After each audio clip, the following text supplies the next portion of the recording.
wake up, wake up. It's the flow, no filter. The thoughts, views, and opinions shared at the Flow Show No Filter are for educational and entertainment purposes only. I am not a professional. I am just good.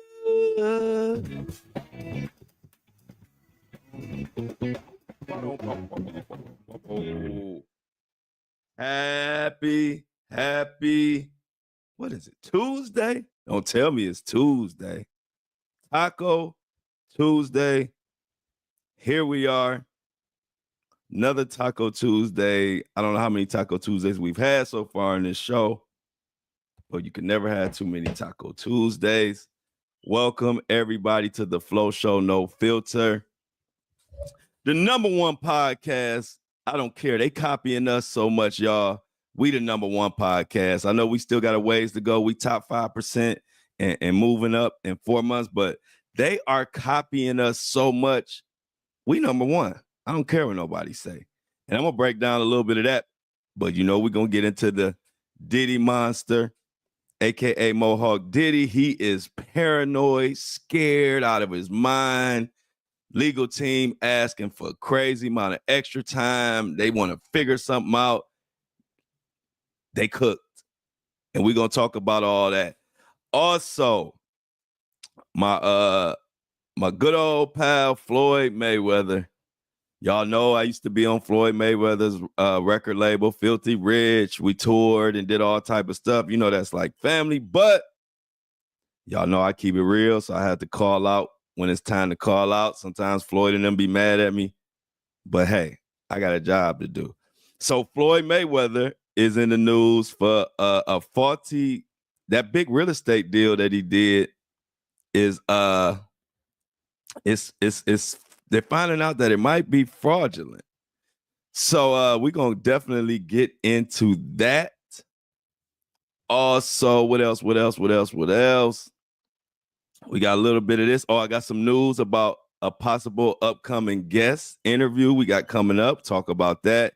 And of course, shout out our subscribers and all of that. So welcome to everybody on Apple and Spotify, and welcome to all the YouTubers and everybody else and Facebook and Instagram and all the family, TikTok. Welcome, everybody. This is one of those shows. So, y'all, if y'all know, yesterday I had a problem with my video. Couldn't get the video to work yesterday. Had all type of issues going on until I finally figured it out. You know how I figured it out? The same way I figured out everything else, and the way we used to always do when we was little. I just woke up and started pressing every fucking button and every settings, everything. I just clicked everything. And I just kept clicking until my camera popped on. So the good news is I'm back on video. The bad news is I don't know how the hell I did it. So let's just hope it don't happen again, or I'm gonna have to push every fucking button on the laptop again and figure it out. So, yeah, and good, 50 Cent has got involved in the new Floyd Mayweather situation. So we're gonna say that for the end of the show. And please, Floyd Kemp, don't get mad at me every time I cover Floyd. I just keep it real. It ain't like I just be bashing Floyd. Y'all know I love Floyd and his family, but I have to tell the truth. You a celebrity. Shit. What you want me to do? So let's get into this. Where we want to start at? So we're gonna start with let's just get into something that already happened, the Cassie situation, that she's testifying. That's just a real quick. Matter of fact, no, we ain't gonna get it. We going straight to the meat of it. No Diddy. Straight to the meat, no Diddy. Let's start with the Diddy's legal team. Diddy's legal team is asking for more time, y'all. Now, the funny thing about this is, for the people that were saying this article we're gonna get into is tripped out, because remember, people were saying, you had people saying, oh, they don't have much evidence. Diddy gonna walk. This is they just throwing anything out there because they don't have anything. Well, now we all knew that was bullshit, but now it's been proven to be bullshit, because after this new superseding indictment, Diddy's legal team is in a panic. Outright panic. Up until this time, Diddy's legal team has been moving with a little swagger and a cachet, even though they ain't been doing shit. Like, even though their legal practices have been terrible, but they have been moving with confidence. This is the first time, we're going to get into this article, but this is the first time where I actually hear panic. I actually hear panic in Diddy's legal team's voice. And we're about to talk about it. So I'm going to use USA Today's funky ass. No, I'm just playing. I don't have no problem with USA Today. I just felt like calling somebody funky.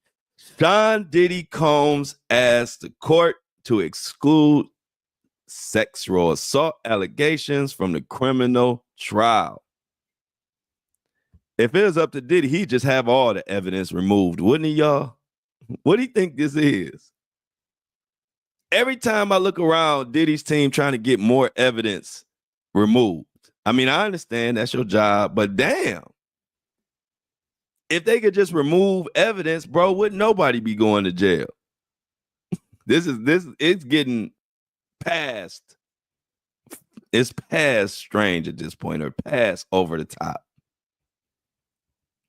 Diddy want every piece of evidence to be removed, and so he can walk free. I don't blame him, but it ain't gonna work. Anyway, let's continue. The slew of sexual assault allegations brought against Sean Diddy Combs has become a point of contention in his upcoming trial.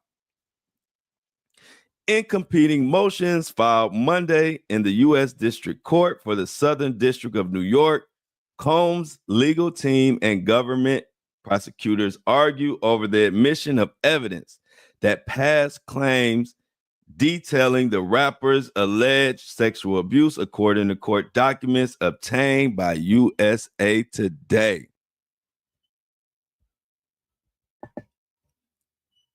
The allegations would add on to the sexual offenses underlying in the federal grand jury indictment that resulted in Combs' September 2024 arrest in Manhattan. And y'all know Combs has pled not guilty. Now, Combs' attorneys, and I quote, say, these incendiary allegations are substantially more serious than the charged offenses, and if admitted, would make it impossible for Mr. Combs to receive a fair trial. Do I need to read that again for the people that have been saying they don't have no evidence? For the people in the class that's, because it's like a classroom, full of no filter. I'm the professor, and it's the classroom. For the people in the back of the class that just spend their time laughing and passing notes, y'all not paying attention to what's going on, then y'all just look up and say something. For y'all, does this sound like someone who's not worried because they don't have, like, there's no evidence? Let me read this again. This is for those that say they don't have no evidence. And me being a professor, I tried to tell y'all asses, it's way more evidence that they not putting out. How y'all don't get that? You think they're going to put every piece of evidence they got out for the public? What the hell would that do? So I'm going to read it again. And this is coming from Diddy's legal team. This ain't coming from me now. This is coming from the people that Diddy paying thousands and hundreds of thousands of millions of bazillion dollars. So if you're giving somebody $1 million bazillion dollars, they're going to try to do the best they can. And so I'm going to read it again. This is Diddy's lawyers. This is about the superseding indictment that just came through, the new charges. Diddy's attorney says, and I quote, "These incendiary allegations are substantially more serious than the charged offenses, and if admitted, would make it impossible for Mr. Combs to receive a fair trial." That's a bold statement for somebody who don't have no evidence against. To me, that sounds like somebody that's worried about evidence, but that's just me. I'm just a podcaster. I don't know. Let me continue. In response, the U.S. government filed its own motion opposing Combs' request to exclude the assault allegations from trial, arguing that relevant testimony powerfully establishes the hip-hop mogul made no mistake when he coerced victims into unwanted sex. And the crazy part about it, y'all, is we don't even know what the hell they talking about. That's how bad it is. It could be worse than even what we thinking. And judging from the tone of the Diddy's attorney, this the first time where they sound like they taking this case serious now. Remember, I've been saying this whole time, they just haven't been sounding like they're even taking it serious, especially Diddy. It's like, bro, these are some serious charges, and if convicted and if found guilty, your ass might not never be back out. But they up until this point, they ain't been acting like it. But you know how it go. When you get close to that time, and you get closer and closer to that time, reality starts setting in, and it's like, hold on. And then they come with this new superseding indictment that has more evidence and more crucial and harsher evidence than the previous, and you wasn't even ready for the previous allegations. Oh, we looking at full-fledged panic mode. Let's continue. As we know, Combs was originally charged with racketeering, conspiracy, sex trafficking, and transportation to engage in prostitution. A superseding indictment filed April 3rd charged him with 2 additional counts, 1 charge of sex trafficking and 1 transportation to engage in prostitution. Since Combs' former girlfriend, Cassie, filed and settled in November 2023, accusing him of the R-word, sex trafficking, and physical abuse, dozens of accusers have come forward with civil complaints alleging sexual misconduct, and we've been covering it. Now, the attorneys. Let's get into more about what they're saying is going to what's going to delay the criminal trial, because I think this is going to interest a lot of you out there. In Monday's motion, Combs' legal team criticized prosecutors' evidence from past assault allegations as uncharged and uncorroborated crimes dating back as far as the 1980s. Now that's crazy. Are they saying Diddy did horrific crimes when he was about 12? I'm not sure, but they going back.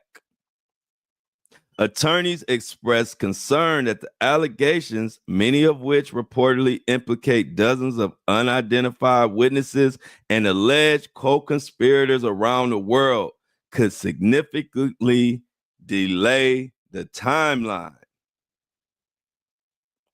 Collectively, these new allegations require many months, if not years, to investigate. I'm reading this. I'm taking my time reading this because this is for all them fuckers that was saying They didn't have no evidence, and Diddy about to walk because the evidence, they don't got no evidence. Read this article. For anybody that tell y'all they don't have no evidence, send them this article. This is Diddy's attorney saying this. This ain't no shirtless journalistic podcaster saying that it's a hella evidence and blah, blah, blah. No. This is Diddy's people saying this. Now they lying too, y'all. Diddy's team is exaggerating. Diddy's team making this up. This don't sound like making nothing up. Let me continue. Collectively, these new allegations require many months, if not years, to investigate. That's a lot of time for somebody that don't have evidence. But I'm going to continue. They say that if admitted, it will require a series of mini trials, certain to double the length of the trial the government originally said would last 3 weeks. Combs' attorney said. The rapper's lawyers added that the content of these allegations differ from the charges contained in Combs' federal indictment, which focus on allegations about domestic abuse or supposed economic coercion of longtime girlfriends. The court should require the government to try the case at charge and prove that the case to the jury is beyond a reasonable doubt, the attorney said. The government should not be permitted to pollute the trial with decades of dirt and invite a conviction based on propensity evidence with no proper purpose by painting Mr. Combs as a bad guy who must have committed the charged crimes. Y'all, this superseding indictment is so bad, it done turned Diddy's lawyers into Tupac. What the hell they talking about? The propensity evidence with no proper purpose by painting a picture. I paint a perfect picture. What is you talking about? I paint a perfect picture. Remember Tupac said that? Now you got Diddy's lawyers. They are so flustered. They trying to use Tupac lines to get out of this. No, I'm just playing. But it is getting sick, y'all. They talking about no proper purpose by painting propensity. What is you talking about?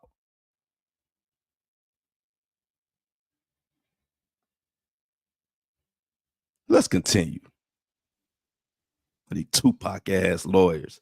In the event the allegations are not excluded from Combs' trial, attorneys asked the court to hold a preliminary hearing to review prosecutors. They want to review the prosecutor's evidence in order to avoid tainting the jury with exposure to inadmissible and highly prejudicial evidence. At this point, if I was the judge, I would say, look, man, I'm tired of meeting up with y'all. I see y'all ass on May 5th. I'm not calling no preliminary hearing every time y'all get some crazy ass evidence that y'all can't handle. Y'all want to have a damn kumbaya meeting about it and get it dismissed and get it out. Well, Diddy's attorney, we all would like to do that. If anybody got in trouble, we all would want the evidence removed, wouldn't y'all? But I don't think it's going to work, and it's getting really hectic. They even said they left it out of this. They left it out of this article, but I be studying. Y'all don't know how much studying I do before this show. Like I study the night before, then I wake up early and I'm digging more. And one part that they left out of this USA Today, and this is why we can't trust the mainstream media, because they will leave certain stuff out that's key. And then I'm like, well, why you leave it out? What am I talking about? And this was out of Diddy's legal team mouth. They said some of the witnesses in this superseding indictment are fucking dead. Yeah, they said that was another thing that they were taken aback by. And they didn't put it in this USA Today, but it's in the actual motion, the actual paperwork, because y'all know I do the real digging. You think I'm going to let USA Today tell us everything? You think I think they got everything in there? No, I got to take an article, and then I got to go to the real paperwork and read it for myself. And I said, what the hell? Witnesses dead? Now, it could be two ways. It could go two ways. Witnesses could be dead because you know what? The diddler could have been diddling. Or are they saying the crimes are so old that they done croaked? So I don't know, but that's a hell of a statement to put in paperwork. So now they don't know if Diddy might be catching murder charges. I don't know. But it literally says that and I'm going to tell you, this is how I know USA Today left it out on purpose. I don't know why they left it out, because it's right by where I said, where is it at? Okay, in the area where they said dozen of unidentified witnesses and alleged co-conspirators around the world. So they saying the allegations, which are implicated by dozens of unidentified witnesses and alleged co-conspirators around the world, could significantly delay the timeline of Combs' criminal trial. Well, right at that part, when they said that actual statement in the motion, right after that, they say, and many of the witnesses are dead. I said, whoa. Are they talking about the dude, Ron, that we saw all over TikTok, Uncle Ron, who was spreading news about Jay-Z and Diddy and this and that, and the next thing we know, gone. Uncle Ron is out of here. So whatever testimony or whatever he had to say, he's no longer here. Mysterious? A lot of people think so. Witnesses are dead. Could they be talking about Liam Payne? Many speculated, and I had so many DMs, that Liam Payne was actually caught up in some Usher, Diddy type of stuff, but I couldn't confirm it, so I never put it out there. But the source that was telling me often knows what she's talking about. But if I can't confirm it or have some type of solid proof, I'm not going to run with it as a story. But for speculation purposes, who are these witnesses that they saying are dead? I thought it was a typo. I was like, they actually put in here that witnesses are dead? And so they need more time? And this is so crazy. They have told Diddy's legal team who the witnesses, the new witnesses are. But check this out, y'all. And I need y'all to turn the volume up a little bit, because this one of those shows that packed with information. Don't miss a second. I'm trying to squeeze it all in. No Diddy. But the crazy part is that not only are these people, they're saying witnesses are dead,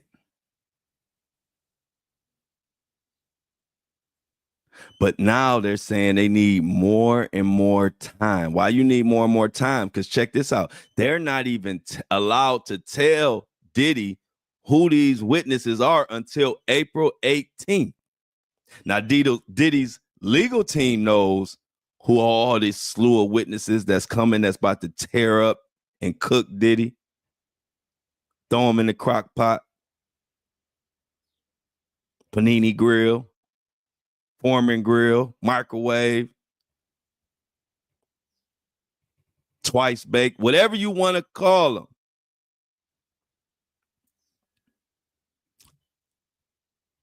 think they're not telling Diddy because they scared and they making sure all these witnesses are protected. What y'all think about that? But don't that make a lot of sense that they would hold off a lot of these witnesses? And these are, put it like this. Let me break it. Y'all know I like to break it down. Call me Mr. Breakdown. So why would the prosecution, other than strategy of putting the defense on the defense, but why would they save these crucial, if we listen to Diddy's own attorney, this new slew of witnesses is ridiculous to the defense, meaning ridiculously bad. But guess what? Why would the prosecution wait to the very last minute? I believe they're trying to make sure all these witnesses are protected. See, the new names, Diddy's legal team can know, but the legal team is not allowed to tell Diddy until April 18th. And people say, well, they might do it anyway. Shit. They listening to everything. They listening to Diddy's calls. They listening to when the lawyer meet up. They watching everything they pass. They not going to try that. They not going to try to, if they do that, they know the whole case is over with. They not going to tell Diddy if they not supposed to. But I think they are trying to make sure all the witnesses are protected. Everybody is in some form of witness protection or whatever, so that when they do announce them, they will feel comfortable and know that ain't no more witnesses about to come up dead. Because I swear, y'all, when I read that in the superseding indictment, I was like, whoa, why ain't nobody in the mainstream media even mention that part? To me, that's a big part.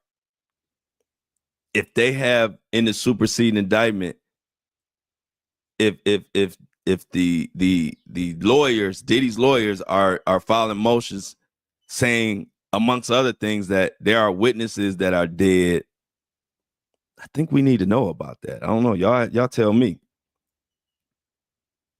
But it's getting crazy, crazy, crazy. So let's continue. In its opposing motion, of course, the government is saying that they should be denied, of course. And that the prosecutor said testimony from these victims not only proves the rapper intended to take the sexual gratification he wanted regardless of consent, and it also serves as direct evidence of his racketeering offense. Per Combs' indictment, prosecutors previously alleged his racketeering enterprise included multiple acts of kidnapping, arson, bribery, witness tampering, forced labor, sex trafficking, transportation for prostitution, and distribution of narcotics. This evidence proves the existence of the enterprise, its purpose, and the means and methods by which the defendant and his co-conspirators carried out pattern of racketeering activity that included persistent and persuasive abuse. This is what prosecutors said in the filing that just happened yesterday. Oh, we cooking today. Like and share this and do everything you have to get the word out. Don't keep me tucked, y'all. Y'all got to spread me out, share me to other people so they can get off their little boring podcast. All these people trying to cover the Diddy story, they put me to sleep. Y'all know where to tune in, and y'all know where to tell y'all friends to tune in to the real Diddy coverage. Now, in contrast to Combs' attorneys, the government said a preliminary hearing is unnecessary. Don't the Combs prosecutor team sound like me? I said it's unnecessary. If I'm the judge, I'll be like, look, I'm tired of looking at y'all. I remember my mom used to say that when we used to be, we get to asking her about stuff too much, and we keep coming in her room asking her for this, asking her for that. She would just say, "Look, y'all go outside. I'm just tired of looking at y'all for a minute." and that was when my mom said she tired of looking at us. That means get your ass outside and start playing like a motherfucker. I'll play football, basketball, run. I'll be street light, come on back in. My mom happy to see me. She just was tired of looking at us for that moment. And so this judge, I'm sure, is feeling like my mama. He tired of looking at Diddy's lying ass used car salesman attorney. And I'm sure he tired of looking at Diddy until the trial time. Like, come on. So in contrast, the Combs attorney said the government said the preliminary hearing is unnecessary because prosecutors have provided the court with detailed proffers of each victim's anticipated testimony and corroborating evidence. Such a proceeding, prosecutors argued, is a thinly veiled attempt by Combs and his legal team to cross-examine victims twice. That is where that article leaves off. So what we are waiting for now, we're waiting for the judge to rule. Are they going to have a preliminary hearing? Is he going to look at Diddy and his team again to go over this evidence? Even another thing I want to tell y'all, when you look at the exact superseding indictment paperwork, there are a lot of allegations that are redacted, like just covered. I'm telling y'all, this trial is going to be full of surprises. I'm going to go out on a limb and say this will be the most talked about, craziest trial in history. And I'm not saying that for hyperbole. I'm saying it because I feel it in my gut and it's almost like common sense to me. I don't see it going no other way, just because even in the superseding indictment, not only do we have witnesses that are dead and they're saying it in the paperwork, but we also got witnesses who are critical witnesses who are unnamed and anonymous. We don't know who that could be. It could be J-Lo. And I don't know, I'm just throwing it out there. But what I'm saying is, think of it like this. With victim one is Cassie. Well known.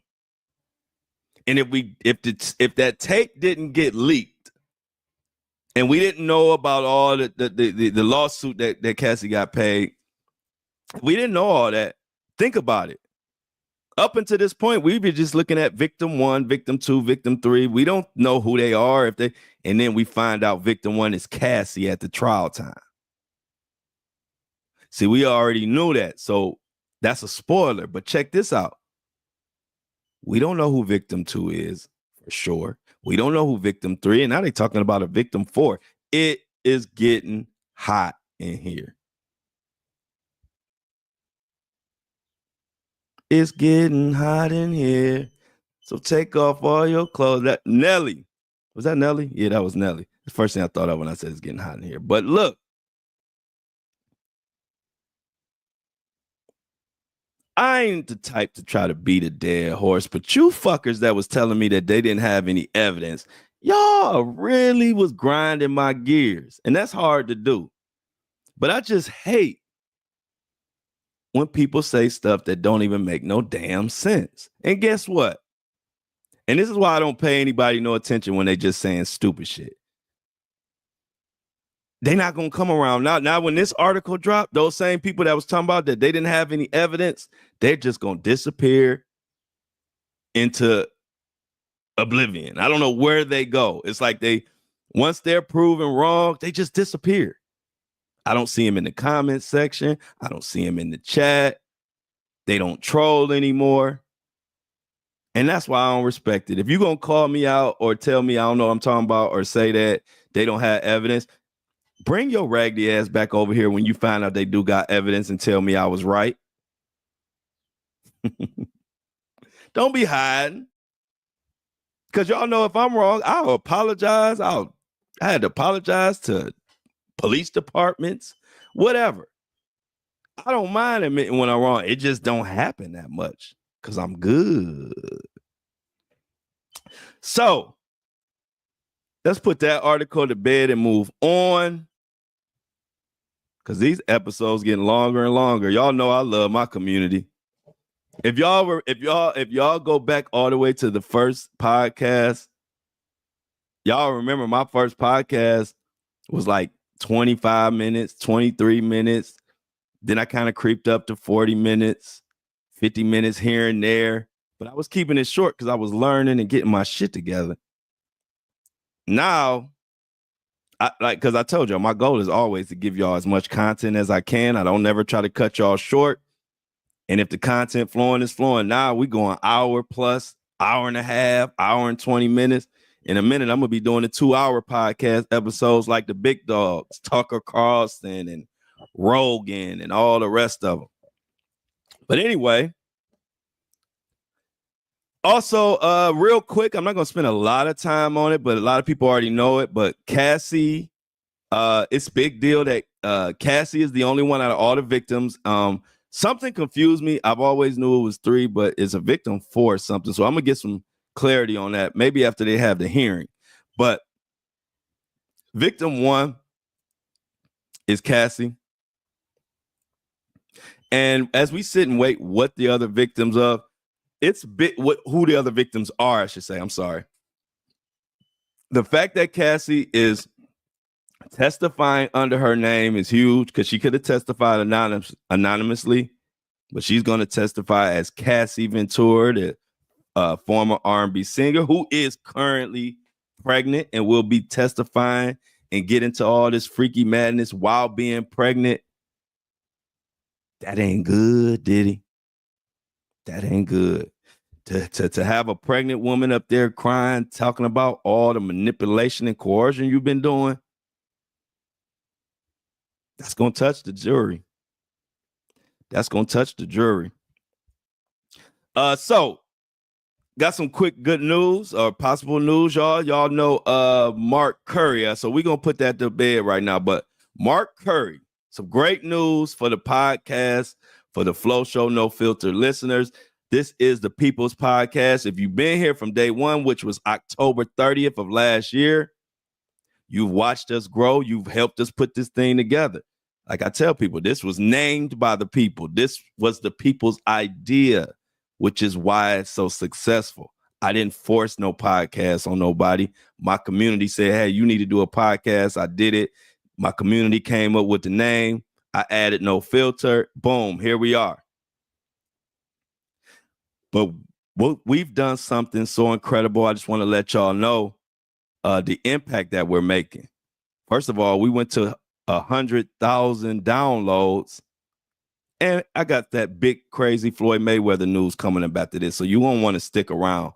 50 Cent is going crazy on Floyd Mayweather, and it's about to get ugly. But we're going to get into that. Do you guys realize we hit 100,000 downloads in 4 months? Which, as you already know, that puts us as a top 5% podcast of any podcast that ever podcasted.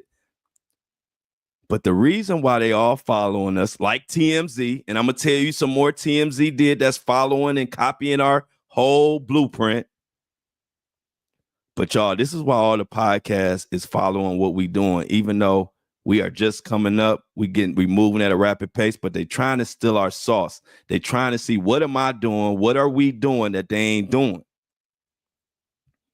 And so one of the things that got them paying attention to us, y'all, all my podcasters out there, check this out. Look what we did.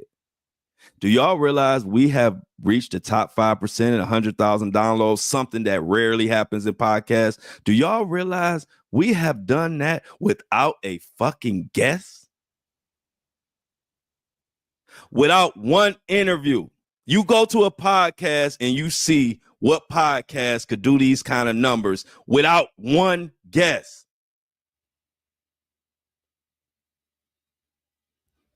Just me, a microphone, and my community. Now we gonna get guests, and I could have got guests before, but I'm trying to build what we're doing before I don't never put the carriage before the horse for clicks and views. That's the secret sauce.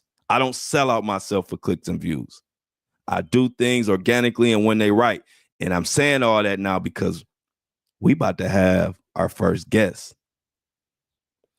And it's a good one. And I'm going to tell you about who he is. Mark Curry, not the comedian. Mark Curry, the rapper that was on We Ain't Going Nowhere. We ain't going nowhere. We can't be stopped now because it's bad boy for life. So check this out. This was the first person to blow the whistle on the whole Diddy stuff. Mark Curry was the first one to bring up how they spiked the bottles. Let me give you the history of how this even came about. Y'all know I've been covering the Diddy stuff forever. I was one of the first people to post way back a year and a half ago, Mark Curry's interview that I'm about to, a clip from his interview I'm about to play for y'all right now. And it went viral. After that, Mark Curry been following me ever since. And the other day I posted some more Diddy news and Mark Curry came in my comments and he said, y'all need to read my book. And that'll explain everything. I said, Mark Curry, it's time for us to go ahead and do that interview. He said, bet, let's line it up. This is Mark Curry, y'all. Check this out. This is what he said.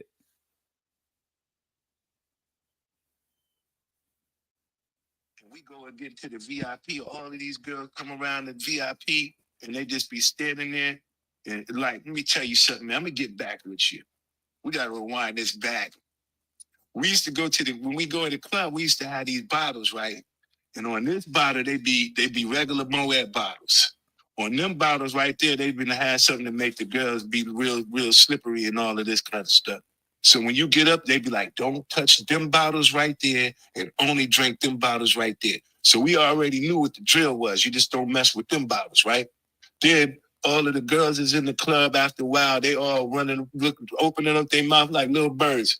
Just run around just popping pills in their mouth. Pop, pill. And then that was the party. I used to, we used to be on the road. You'd be like, yo, let me go with my puff room, see what they doing. And you knock on Puff door, he'd be sitting there damn near butt naked. You ever just had a grown-ass man answer his hotel door butt naked and they'd be like, come on in? You'd be like, I'll come back. Bro, put some clothes on. What are you doing? I don't want to see you naked.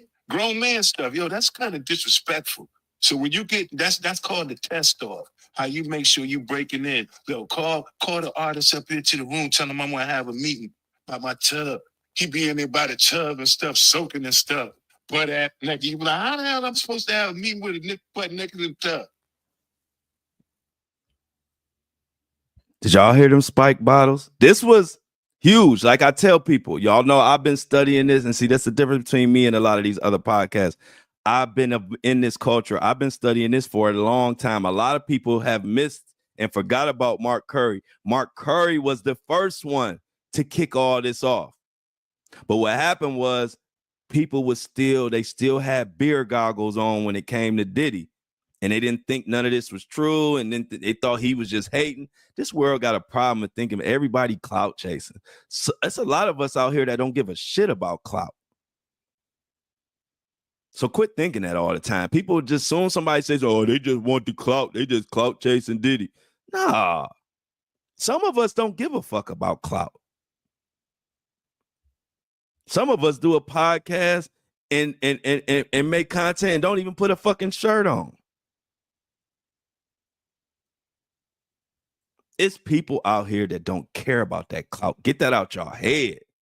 Anyway, but see, so what happened was he kind of was the initial whistleblower. He kind of broke ground and even just put it out there that it was all this weird stuff going on. But people kind of dismissed him a little bit. And then Jaguar Riot and everybody started saying stuff more than Gene Deal. And it got more. People started realizing like, damn, Diddy is a monster. And a lot of people forgot about Mark Curry, but Mark Curry made noise way before a lot of them. Another quote that Mark Curry spoke on, we're going to have him talk about all this. And you know, this no filter. So I tell Mark Curry, you can come on this and say and whatever you want to get off your chest and talk about. Because let me tell y'all, Mark Curry has moved past this. He's one of the artists, just like all the other bad boy artists. Diddy tried to blackball him and do all type of stuff. He has persevered. He is doing regular stuff now. He got a parking company. He wrote a book. He has moved past all this Hollywood shit. He one of us. So we going to support him.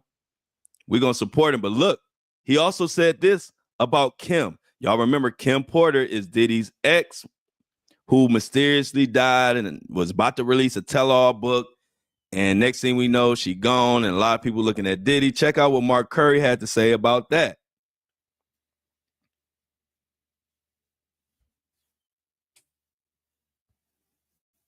You know, I'm a former bad boy recording artist. A lot of people, you know, I made a lot of hits for.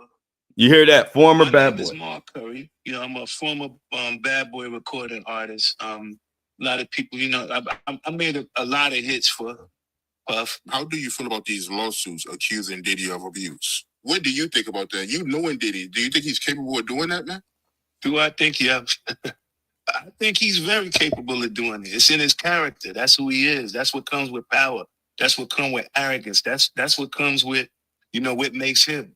I seen fight between when he have an argument, fight with a female, whatever it may be. I seen it with my own friends. But sometimes you say, you know, we all go through things, but once you have a sign of doing it over and over and over again, that's when it becomes a problem. You be like, so every relationship that you get in, you're violent in them. I was around when Cassie was there. I knew Kim Porter before I knew Puff. I met Misa, but you know, it was a history. When you have a history of the same thing, man, it becomes a problem. Speaking of Kim Porter, because you knew Kim Porter, is it true that Diddy broke her nose? Bust her nose, man. Anytime a man would go out his way to wiretap someone's phone or put taps in their homes just to monitor their conversation, that's a sign of insanity.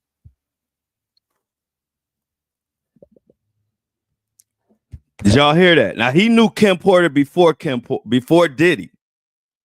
He already knew Kim Porter from the Uptown days. Mark Curry was a rapper. He wrote a lot of songs for Diddy, but he was most known for that Bad Boy for Life. We ain't going. He's more known for that song. But that interview, y'all, especially with me doing it, it's going to break the internet. I hope y'all ready. Because like everything else I do, I've been patiently. I don't need no, like I told y'all, I come from a family. I come from a culture. I come from a family. I was raised that I'm expected to do more with less. I'm expected to be whooping these podcast asses without a guest, without needing one. My family expected that out of me since I was born.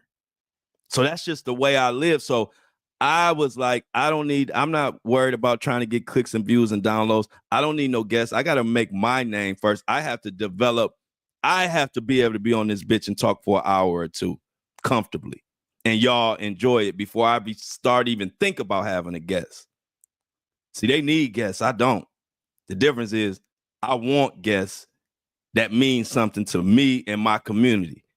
And for us to be the leaders in this Diddy shit, I think Mark Curry is the perfect first interview for the Flow Show No Filter. So what I want y'all to do, anybody listening, anybody that's part of this community, go to Mark Curry's Instagram, go to his comments, let him know we looking forward to seeing him on the Flow Show No Filter, to let him know that we got his back and we got all the victims back that have been blackballed and railroaded and all type of stuff by these, not just Diddy, a lot of these industry people.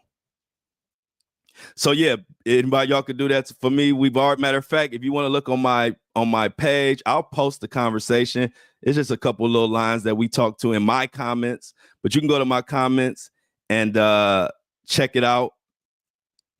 But I'm excited.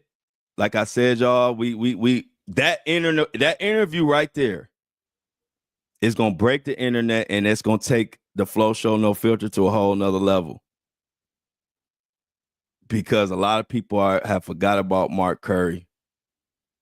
Even though he's known, he's got millions of views, 100,000s of views on YouTube and all that. He is known. If you know about Gene Deal, Jaguar Wright, then you got Mark Curry. He's right there with him. As a matter of fact, Mark Curry has been there before a lot of people. Mark Curry was, like I said, he knew Kim Porter before Diddy. So I'm excited about that. Yesterday, I was going to bring the news yesterday, but with all the technical difficulties, I kind of forgot. But I was like, y'all, we done this together, and it just is exciting for me to share with y'all all the good news and the things that's coming this way. And we ain't asking for nothing. That's what I love about the Flow Show No Filter movement. We are just a community. We doing our thing, and stuff is coming to us just because we doing the right thing. I haven't asked anybody or went to anybody. They come to my page, and I appreciate it.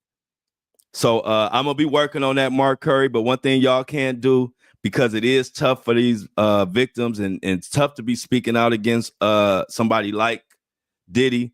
So if y'all on Instagram, go to Mark Curry's page. Just look it up, Mark Curry. Go to his page, leave some comments, let him know that we look forward to having him on the Flow Show No Filter, and let him know how we welcome people. But it's big news, y'all. So I had to let y'all know. And then let me tell y'all about TMZ. I'm about to get into this Floyd Mayweather. We're going to run over time today on the podcast, but I love y'all. And the more content I can give y'all, I ain't never going to stop it short just to stop it short. So we're going to run over today, but it's all good. Another thing that I want to tell you about TMZ. Remember I tell you they've been copying. I had a crazy good story where I was talking about. Matter of fact, let me play it, because I'm gonna tell you the whole how this.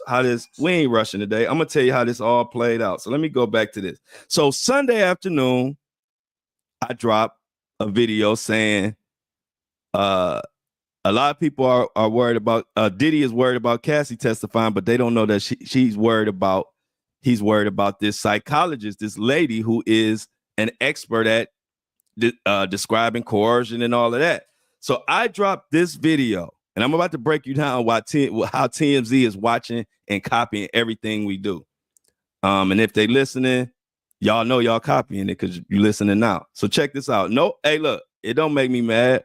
You supposed to copy me. I'm good. So check this out. I dropped this Sunday afternoon. Listen to this post, and it went viral. Y'all know how Cassie's testimony is the one that they say Diddy is most scared of in his upcoming trial? What if I told you they're wrong, and this is who Diddy is most scared of? Everybody, meet Dr. Dawn Hughes, expert forensic psychologist, aka the Diddy Stopper. She has been the key component in many cases of men doing bad things to women. Johnny Depp was one, even Harvey. But the craziest one was R. Kelly. You see, R. Kelly was looking like this before she testified, and after she testified, he was looking like this. See, the thing about Dr. Diddy Stopper, aka Dawn Hughes, she's an expert in coercion and all this stuff that they get caught up in. And she was the last one to testify in the R. Kelly trial. Now, true, this is damaging with Cassie, and it will be damaging testimony when she's called to testify against the diddler. You see, she's so good at what she do, she like the closer, the relief pitcher. If you doing bad things to women and children, and this woman gets called, you in deep doo-doo. And so when Diddy's attorney found out she was involved in this case, they went to Diddy. They said, hey, Diddy, we got Dr. Dawn Hughes is on your case, and it ain't looking good. Diddy said, what? You mean Dr. Diddy Stopper? Yeah, Diddy. And by the way, we're going to need another $10,000 for this conversation. But yeah, what do you want me to do about it? You got to get rid of her. Diddy. We can't do that. You're already in trouble for allegedly getting rid of Tupac. Perhaps. I know. Can we get her off of the case somehow? Diddy, we can do that, and I'll try, but I can't guarantee it. Diddy was sad. You can't guarantee it. Nope, but we will file. And then Diddy's attorney just recently filed to block the doctor who sided with Amber Heard. So who is Amber Heard? This is his ex who sued him for $1 million for allegedly doing bad thing, and it was a mess. So they sent in the paperwork, and the judge told them he had till May 5th to rule if they're going to let the Diddy Stopper in or not. So we just seen what Dr. Dawn Diddy Stopper did to Kelly. The only question we have now is she going for 2 in a row? Make sure y'all follow me. I'm doing 30 days of Diddy, aka Mohawk Diddy. This is day 2. I tell Diddy stories as we count down to the trial. I'm out, and I don't like it. So I dropped that Sunday afternoon, and shout out to ain't nobody in this media space telling stories like me, and I'm gonna just put that out there. Storytelling top tier, but that's a whole nother thing. Anyway, I dropped that on Sunday afternoon. Ain't nobody dropping nothing. So after I dropped that about where I said about people worried about Diddy worried about Cassie testifying, how about TMZ drops the news or breaks the news about Cassie testifying about 2 hours after I dropped that, when nobody was breaking nothing? And people know TMZ don't break no fucking news on Sunday and Saturday like that. It's all Monday through Friday. So I'm like, damn, okay. I dropped some Cassie twists, and then here they come. And I told y'all I never brought this stuff up because, you know, I always think it's a coincidence. I don't want to believe people copying, but when it get obvious, I'm no filter for a reason. Check this out. I already told my YouTubers about this yesterday, that they was copying me. But do y'all realize another thing that TMZ just did and are doing now, that I'm the only one that does this? So Sunday they do that. Then yesterday, Monday, all of a sudden in the morning, they have a podcast, TMZ podcast, and the subject was Cassie testifying, and they streaming it live. They streaming their podcast live on YouTube. Just like me.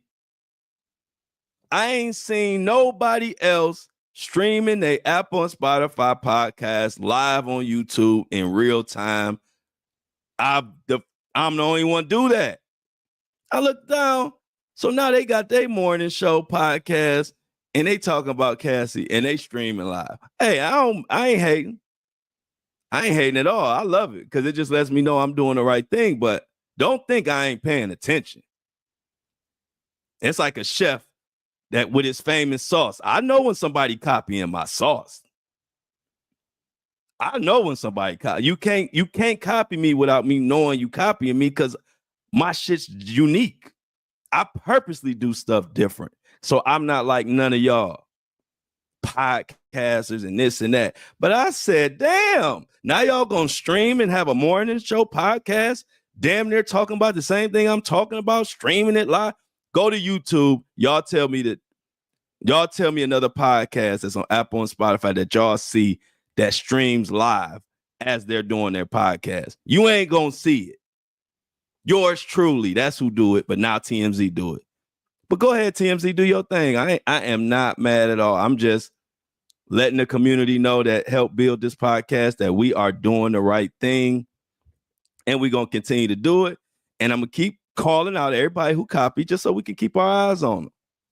We work hard over here. You're going to be stealing our ideas. It's all good. But yeah, y'all, they own us. And they be like, why did this dude got some nerve? Yep, I do. I've been the type of person to speak and call out. I didn't care if you the biggest of the big or the smallest of the small. If it's in my heart, it has to come out into the atmosphere, and y'all just got to deal with it.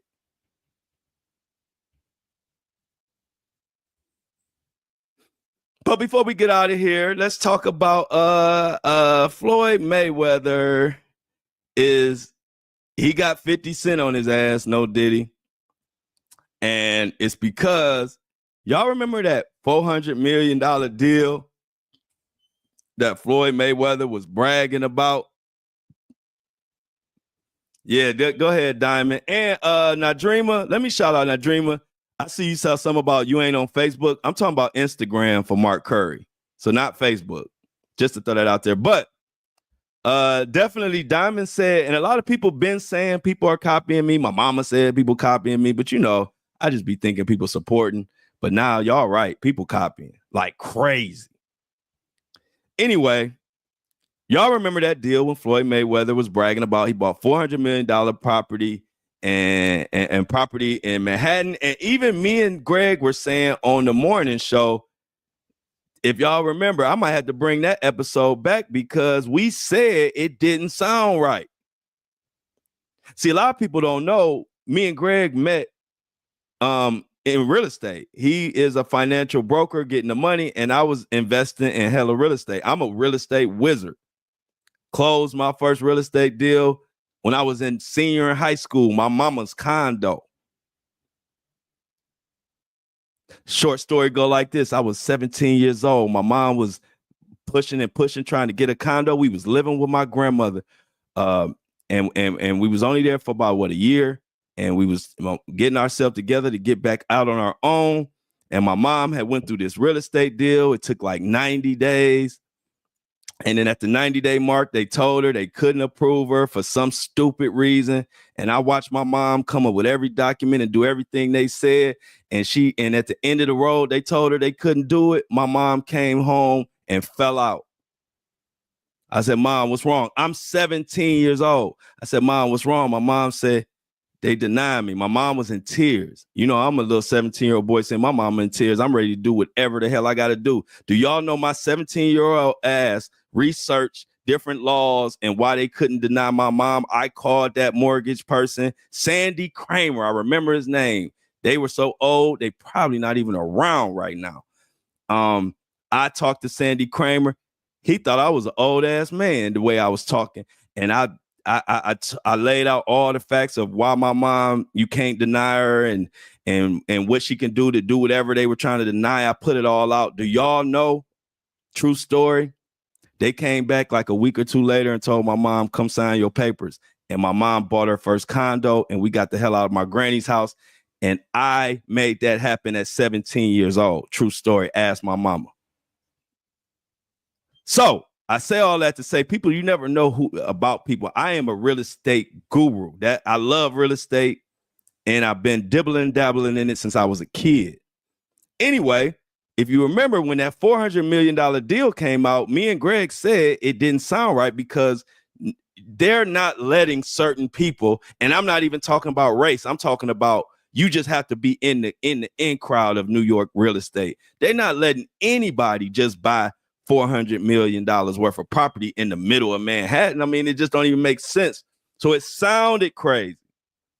Well, now, thanks to Business Insider and my good old pal 50 Cent, you know, that's my dog. That's another interview, but that's going to be down the line. I know one day I'm going to interview 50 Cent, my boy. We just got to build our weight up to make it make sense. So that's going to be a huge one. I know 50 Cent will sit down with me when it all makes sense. But anyway, 50 Cent just posted this, and we finding out that Floyd Mayweather was capping. Like the young people say, that's cap.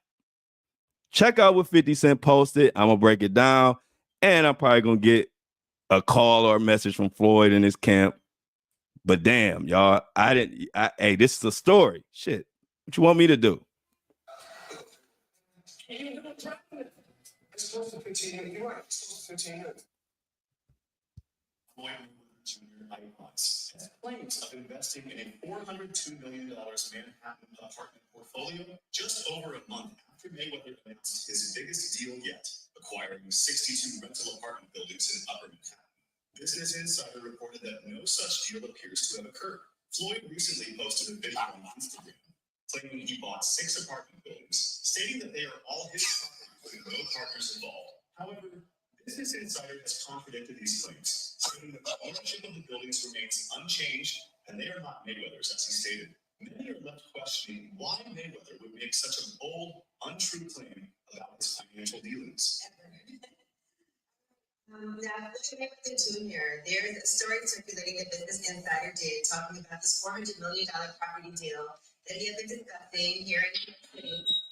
But now, according to Business Insider, it's not what you think it is. They said there's no evidence there's been a sale of these properties, and it's 62 rental apartment buildings in Upper Manhattan. Here's what Floyd Mayweather had said at the time on a video that he posted on his Instagram.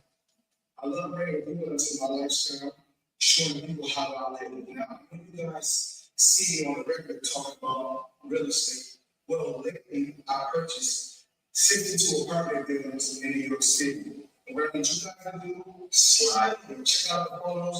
It's not all 62 buildings, it's a few buildings, but guess what? All buildings belong to me. I don't have no partners.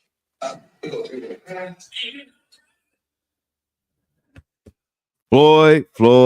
Floyd. See, one thing you can't lie about, and this is when you have an expertise in real estate, purchasing, acquisition. Y'all know I done flipped. I don't know how many houses in my life. I don't really know. I'm not even trying to front. I don't know how many. That's how many houses I flipped. With my boy Greg. Greg got all the, man. So look, I'm going to say this. See, Floyd is a boxing expert. Arguably the greatest of all time. Up there with Muhammad Ali, Sugar Ray Leonard, and rest of them. 50-0, hell of a record. But you don't put on no boxing gloves to do real estate. You got to know what the hell you're doing. And you can't lie about purchasing on real estate. It's all public record. The last thing you want to lie about is making a purchase on some damn real estate. It's all public record. The truth gonna come out.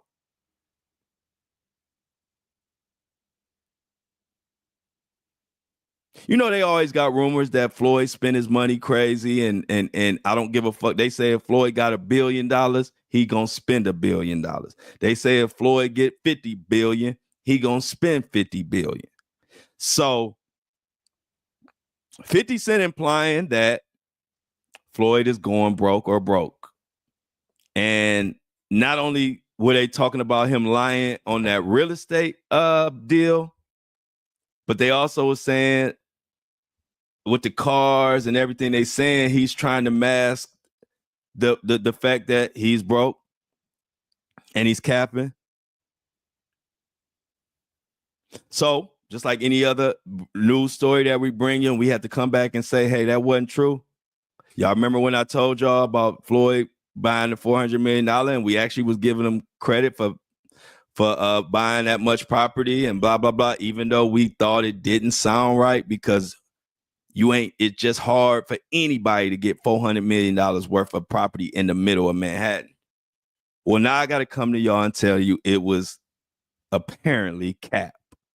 According to the Business Insider, I actually had to pay for this for Business Insider. It's like Rolling Stones. They want to charge you for theirs, but hey, I do what I do. I do what I got to do to make sure we got the right information. But y'all, the reason why I'm talking about this, for one, that was a story that I brought, and now we finding out that Floyd was lying, allegedly. But the reason why I'm bringing it, because now 50 Cent has posted about it, and y'all know once 50 Cent posts something, especially like that, he ain't about to let up.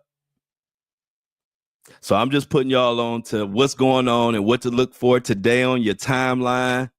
50 Cent versus Floyd Mayweather is reignited. Now, you know I'm coming to Vegas on the tour, so Floyd, don't be catching feelings because I'm reporting something that everybody reporting on. And if you got a problem with me, you better have a bigger problem with Business Insider. Nigga, ain't nobody tell you to say you bought $400 million worth of apartments and you ain't bought shit. Don't be mad at me for that. I'm bringing my ass to Las Vegas, and I will be there on tour. So don't even come with your good vibes, Floyd and Floyd Mayweather Camp, because I ain't doing nothing but doing my job. But you a wild boy for that one. A $400 million cap, that might be a record. I'm trying to think, do I want to go into this business? I'll skim it. We're gonna skim this little story real quick. We're on a roll today. And when we on a roll, I just keep flowing. That's why they call me Flow. I'm like water. I just kind of go with the flow and make my way. But yeah, so Business Insider is talking about these claims. Floyd Mayweather Jr. bragged about a $400 million property deal. But there's just one problem. It didn't happen. Championship boxer Floyd Mayweather said he purchased a 62-unit building in Manhattan, but there is no evidence there has been a sale. The deal is one of several claims Mayweather has made about his real estate that appear to be exaggerated. Floyd Mayweather earned this nickname by reaping more than $1 billion during an illustrious boxing career and spending big on designer clothing. More recently, the 48-year-old retired champion has said that he made a big real estate purchase that is found out to be a lie. Floyd Mayweather posted, all these buildings belong to me, but they don't. The NYC Housing Partnership, a nonprofit group that is a partner in a majority of properties to help them qualify for tax breaks and grants, has not been alerted of the pending sale. The housing partnership has not been advised of any sale. But when asked about the acquisition, they say it simply is not true. He felt that it's so cool because I gave it back to the community and I make money, the person said. And once that clicked in his head, he is like, I want to buy it all. But he just never proceeded with the purchase. So yeah, y'all, I ain't gonna bore y'all with that whole article. Hey, look, you don't need a bunch of paragraphs and a bunch of words to tell you that Floyd Mayweather has been caught capping, and that ain't the worst part. The worst part is you got 50 on your ass. Bye-bye.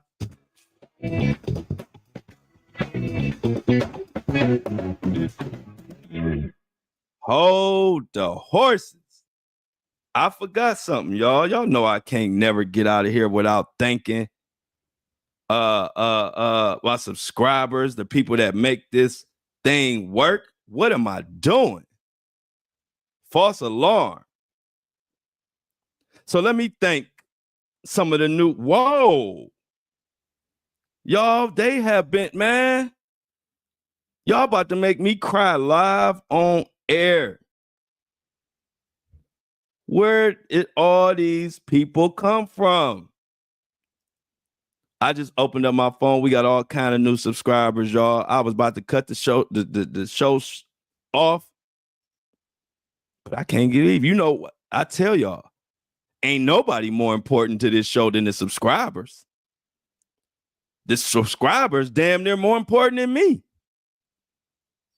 Because if we don't have subscribers, I can't talk about all this shit. I got to come on here talking about what LeBron's legacy, how this affects his legacy, what my Browns doing, stuff that don't really rub people the wrong way. But because we had these subscribers, I told y'all, unbiased, real, edgy news. If we don't get our subscribers, we can't exist. It's that simple. I gave you a whole rundown yesterday how the biggest podcasts that been out for 10 years are going broke, and now they are switching and focusing and appreciating their subscribers. Y'all know I've been doing this for months and months and months. They're just the story just broke on them a few days ago. Y'all know I've been on here telling you, and like I told y'all, I don't sales pitch because I never started like that with my community. My community always knows I am going to tell you exactly what it is. I feel like that is better than being a sales pitchy ass person. I don't like to be sold. Tell me the facts and I'll evaluate it. The facts are corporations don't want us talking about certain things. Celebrities, everybody with big money don't want us talking about certain things. So what do? They use their money as leverage. So I figured out early the only way I can continue this show as I get bigger and bigger and bigger and more known is to have a strong subscriber base. I figured that out months ago. I was only doing podcasts 2 months and figured that out. And that's when I started preaching to y'all, hey, I ain't trying to be sales pitchy. Y'all know my style. But if y'all want this show to continue to be edgy and we can say what we want, we can launch boycotts if we need to, whatever the people need that make this thing go, I'm going to bring it to y'all and for y'all. This is the People's Podcast. So I've been preaching that. Now, bigger blogs are starting to realize that. I'm talking about blogs with like 10 million Instagram followers. I got 130,000. So to give you a context, and the ones with 10 million followers are saying, hey, we need to start really focusing on our subscribers. All this other corporate money, all this social media money is smoke and mirrors. So I literally could cry tears right now that so many people are subscribing and understanding what I'm doing and what I'm saying and understand that I'm not here like being greedy or just asking for money, because it's not about that. I come from where y'all come from. I love podcasts. So I think of things from the perspective of a listener, because that's all I do is listen to podcasts. And I know before, sometimes back in the day, I wouldn't subscribe because I just figure, they popular, everybody know them. You figure, oh, they good. But then I started realizing, yeah, if they talking about bubblegum shit, they good. But if you talking about what I'm talking about, if you want to continue, you better have some subscribers. And that's what y'all doing. Y'all showing up and understanding that I ain't asking for nothing extra. I'm asking for what's needed. Subscribers ain't icing on the cake. Subscribers is all I got on purpose, because I've been getting hit up by the corporations and different people. I told you I got hit up by the Democrats and the Republicans. Told both they ass no, because I don't want to be on here pandering and saying shit just because somebody paid me. Because you can tell that. You can read that. As a listener, you can tell when somebody is pandering or somebody is saying stuff because they paid to. And I'm not going to do that shit.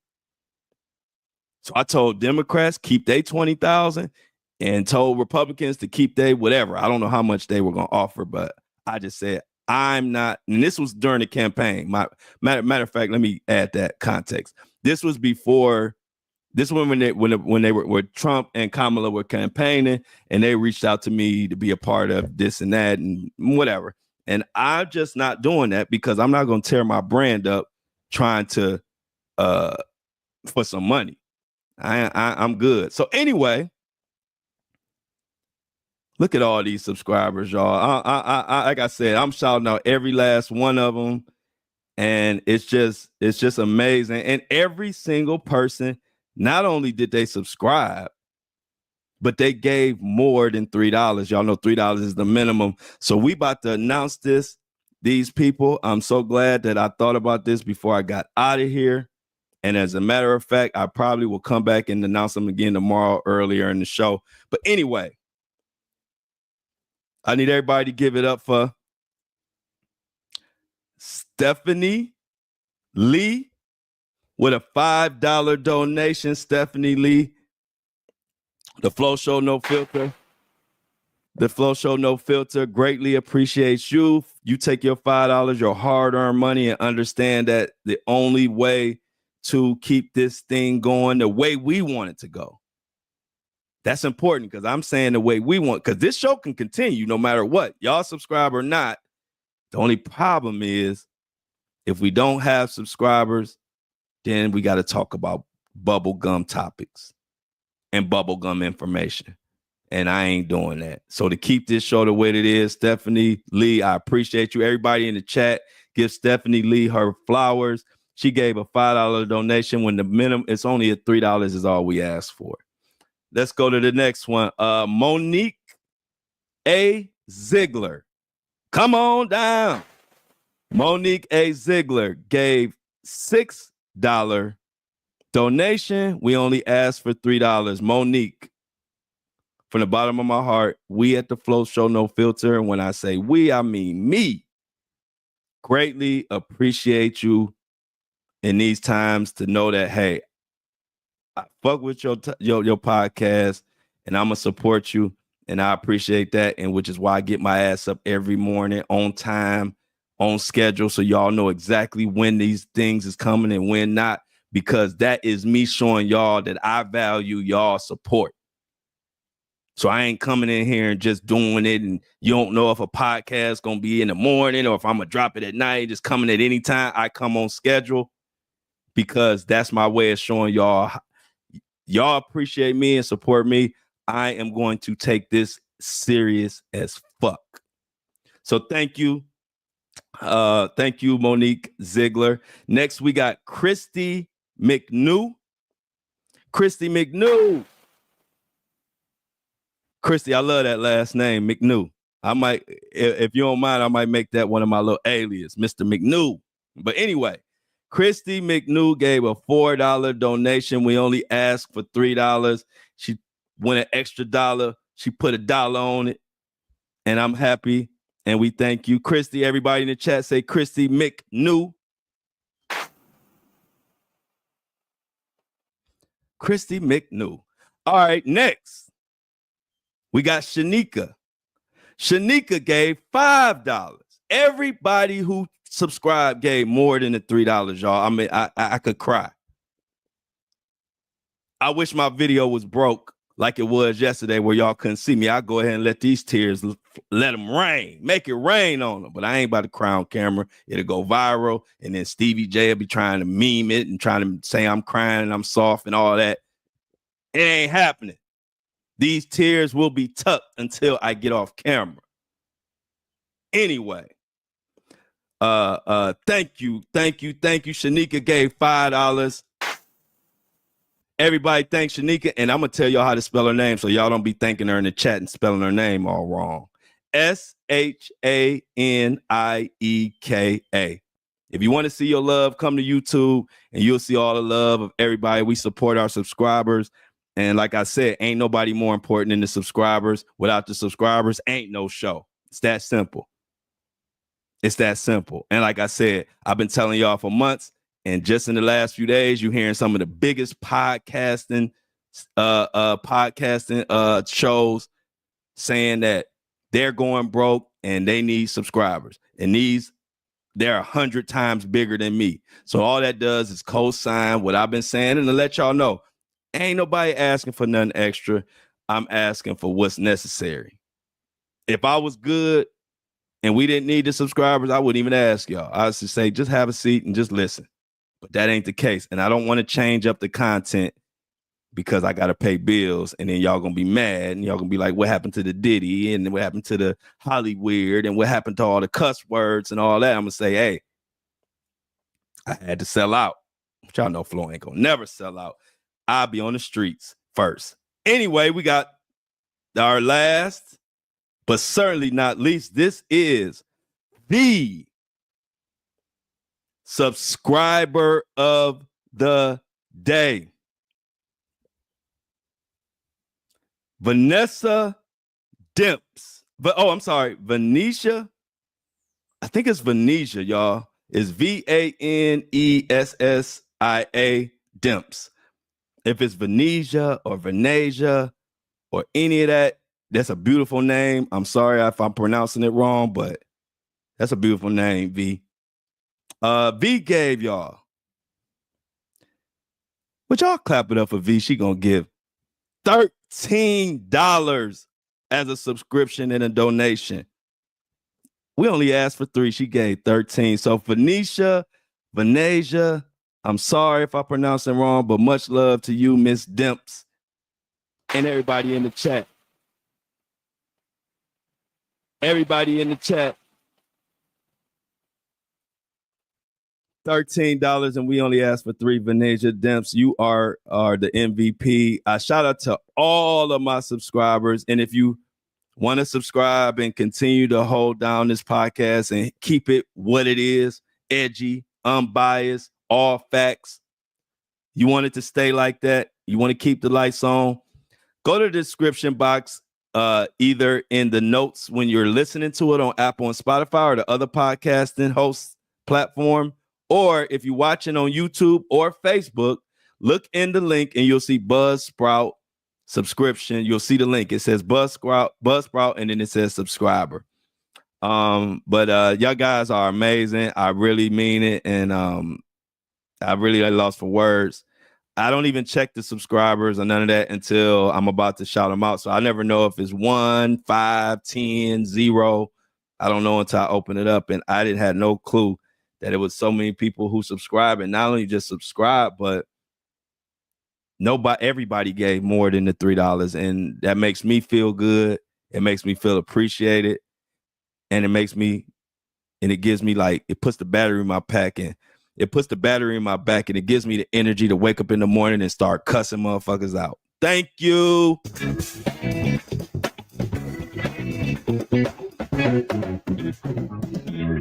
As always, I love y'all, especially Venetia. Love you.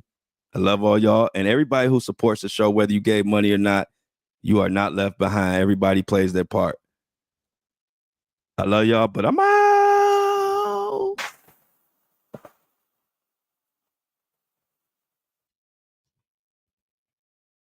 Boom, boom, boom. Another one bites the dust. Boom, boom, boom. Another one bites the dust. Another one, and another one, and another one bites the dust. Boom, boom, boom. Another one bites the dust. Another one down, y'all. Appreciate the Breakfast Crew for holding me down. Y'all know I got to get Spotify and Apple loaded up. Give me a second. Give me a second. Give me a second.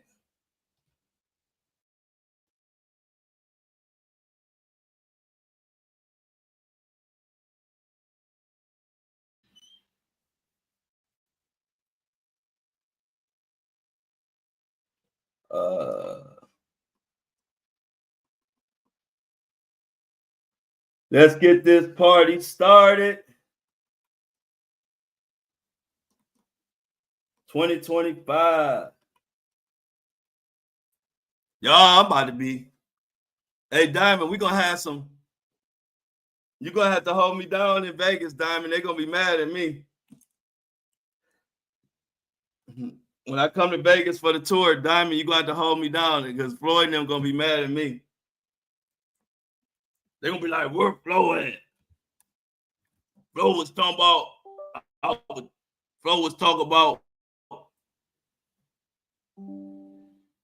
all the beautiful subscribers, y'all. Ain't they beautiful? Ain't they beautiful? I know Diamond got it. I ain't even worried. Diamond got my back.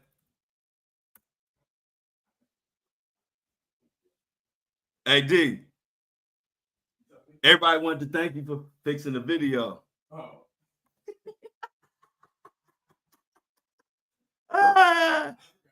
I told you, I said when you get old, sometimes just saying it be enough. Yeah. you figured you did it already because you said it. Yeah, I got figured. I just pressed every button on the laptop for about 2 hours until it popped on. So I might have deleted stuff. All kind of stuff might have happened. Who knows? I probably deleted some important stuff. Where is? Here we go. Boom.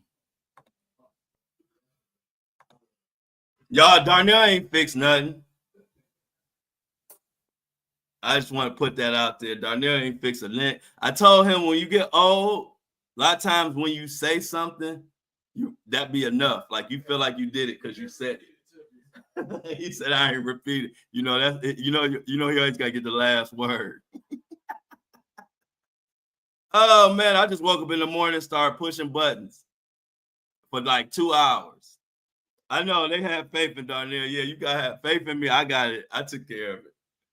I just woke up early as hell and just started pushing a million. I didn't ask him though. If I would have asked him and brought it up again, he would have fixed it.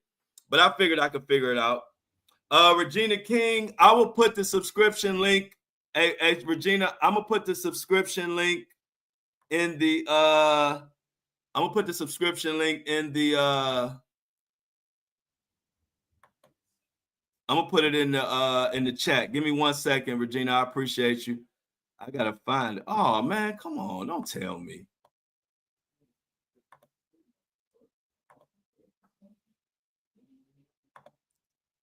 I'm about to put the here we go.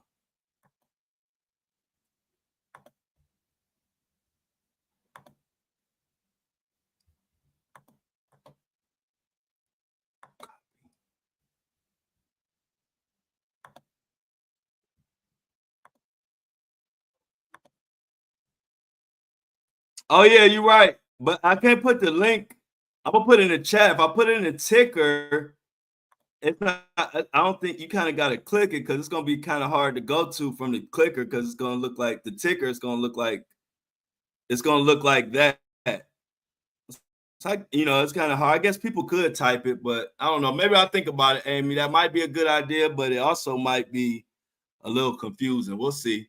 But that's it, y'all. That's the subscription link. I just put it in the chat. Anybody that want to subscribe and keep this thing going, please, I would appreciate it. And so would little Flow will appreciate it too.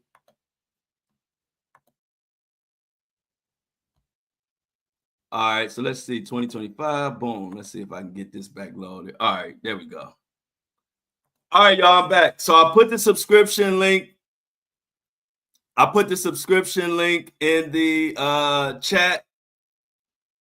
Oh, Lil Flo is my son, who'll be 18 on May 23rd. He graduates.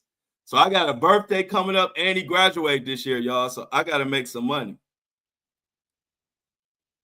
Y'all know I don't care. I'm good, but y'all know how we are about our children. So I got his birthday coming up May 23rd, and then he graduates in June.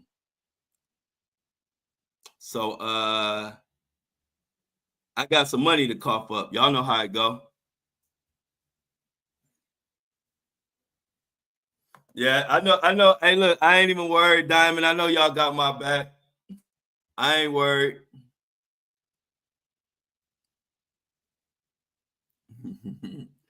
I ain't worried, but I appreciate it.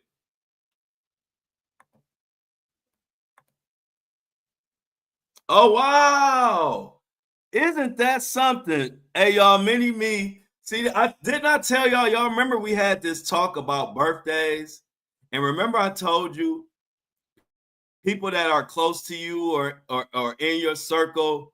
Remember I said that if you pay attention to people's birthdays always connect y'all.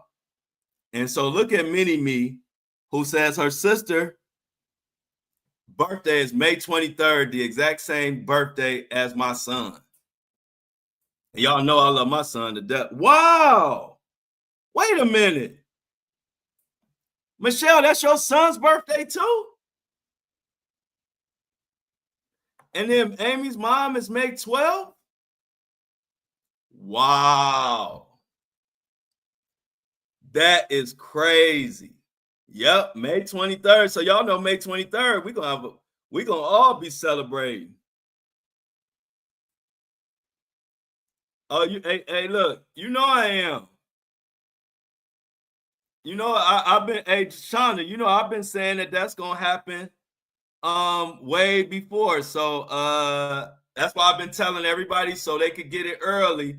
Don't wait until May 1st, because May 1st, price go up. Oh my God, C-Tuck.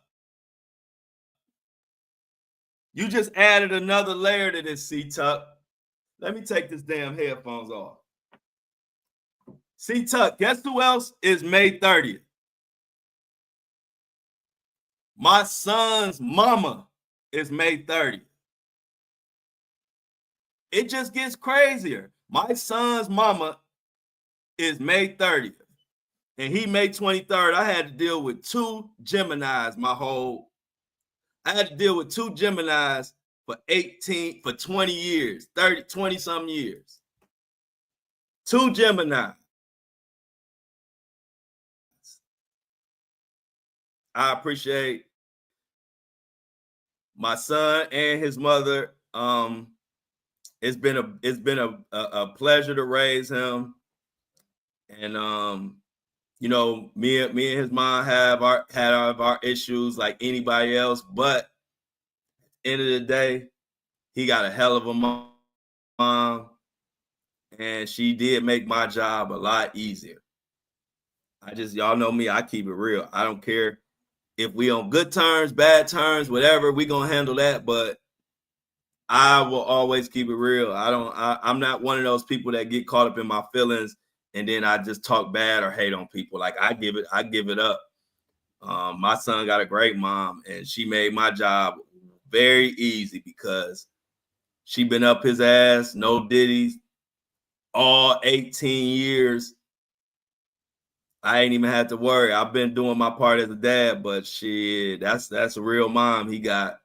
So it's just a blessing. I appreciate it. But going back to what C Tuck said, her birthday is May 30th, just like what'd you say? You said who'd you say that was, C Tuck? Oh, your oldest daughter. Yep.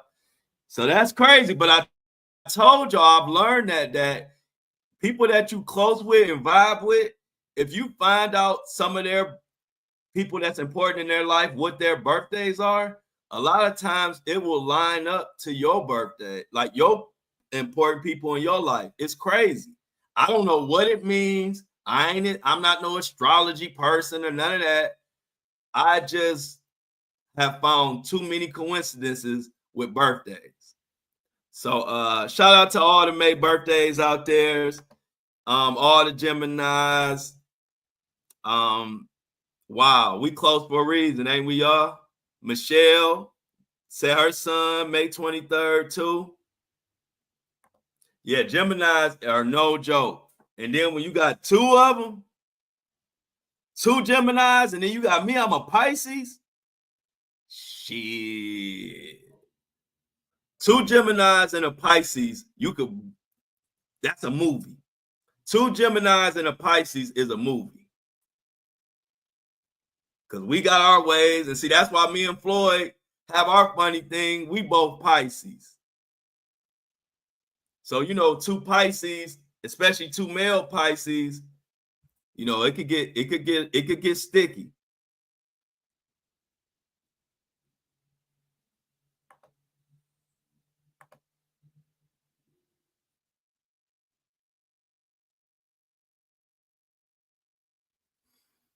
Oh man, here we go now. Okay, here we go.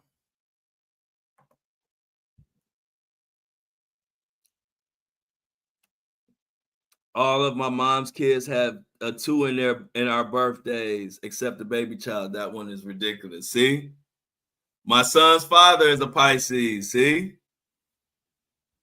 so your son father is a Pisces, and then he gave you a Gemini child. Just like I'm a Pisces, and I gave my son's mom a Gemini child. I don't know what this means, y'all, but it's provocative.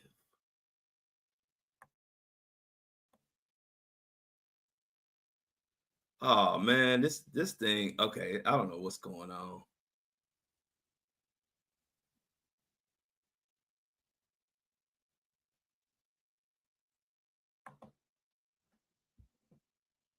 Having a few little technical difficulties. The upload is taking forever, but I'm gonna just hang on here with y'all until the upload finishes. But I don't know what's going on, y'all. But I know one thing: 50 Cent about to be on Floyd's behind. No Diddy. He just posted that about the fake $400 million deal. This is about to be a mess. This is about to be a mess.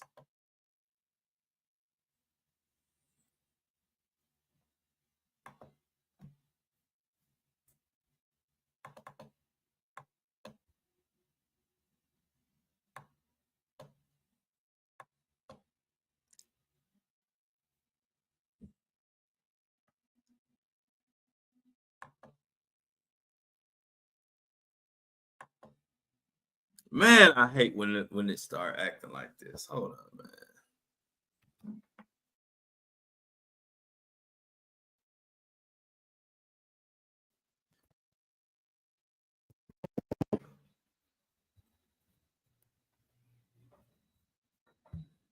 Gotta take a little walk, y'all. Here we go with this computer glitching.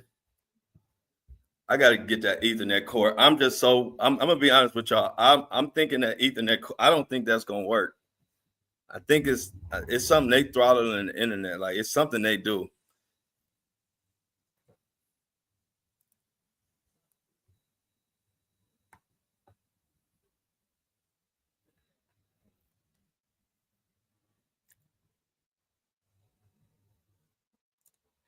Hey y'all, you know what I'm about to try to do? Give me 1 second, y'all. I'm about to try to go outside. I'm about to try to go outside to help this thing help it upload.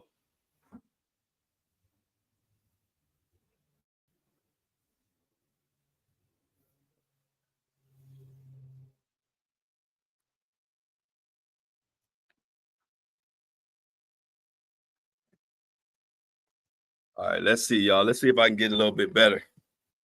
Can I get some better service? What our little secret?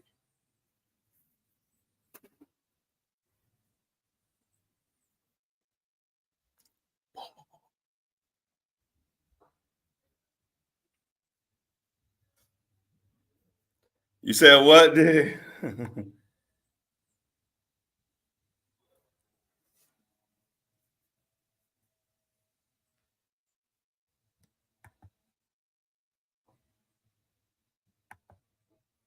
Here we go. I hate this, man. I don't know what they be doing with the internet at this time. It's always at this exact time. That's why I don't think the Ethernet cord is gonna help because it's seen it's like a man-made type thing. It's not like it's not random. It's at this time every day.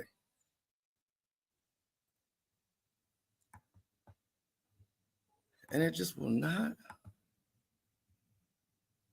We getting there though. We getting there. So what we got going on in the chat while we waiting for this to load? Why the hell? Come on, man.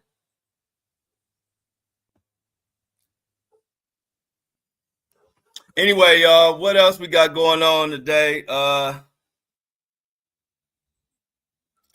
no, it ain't. I ain't gonna lie. I love Puerto Rico.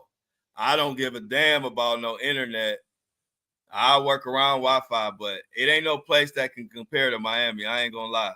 I mean, Miami. I mean, ain't no place compared to Puerto Rico, and it's a lot of reasons. I don't got time to name them all, but I will deal with the Wi-Fi because outside of this little issue, I love Puerto Rico.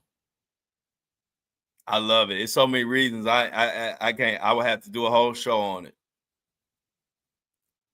Sarah Williams, look who came up in here, giving some love.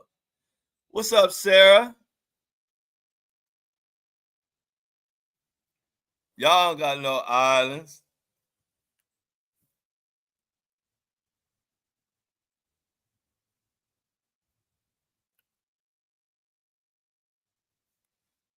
Y'all ain't got no islands, Amy. What's up, Sarah? Good morning. Good morning. Good morning.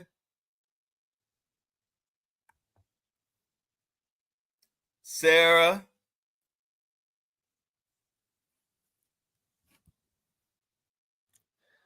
How you doing this morning, Sarah?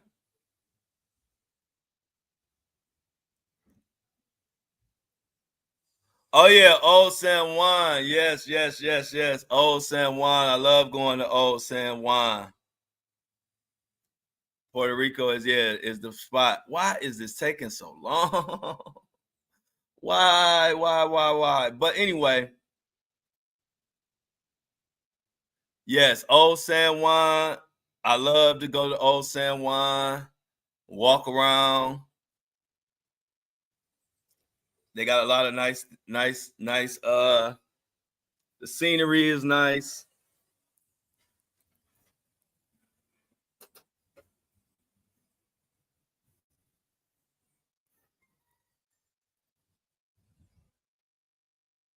Hey, Luna. I got all my Facebook family. I'm telling you, my Facebook family is the truth. I told you my Facebook family be holding me down. I ain't gonna lie. Hey, Luna. We trying to get Apple and we trying to get Apple and Spotify loaded up. Okay, finally, we done went to stage 2. How you doing, Luna? All right, come on out here. Oh, I love golf courses, Amy. You know I do love golf courses now. Now, no, I played on y'all got great golf courses. I played on some of y'all golf courses in the Carolinas. Now that's one thing that I do love, and that is a good thing about Carolina. But I ain't gonna lie, if I moved to Carolina, it'd probably be Charlotte.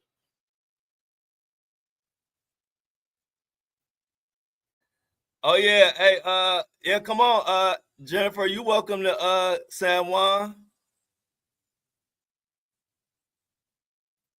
Anybody want to come? Y'all more than welcome to come to San Juan. Oh yeah, it's a great place. I didn't know it was this. When I came here, I didn't know I would love it and want to stay here. I just came here to visit.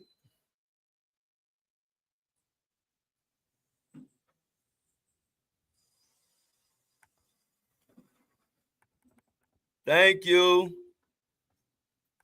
Thank you, Luna. Good. Luna says, good. Hope your day is starting off great. Cause you good. Thank you.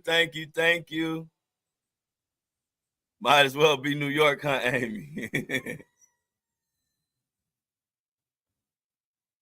When you go there, go to La Factoria. Great music, live music, dance club.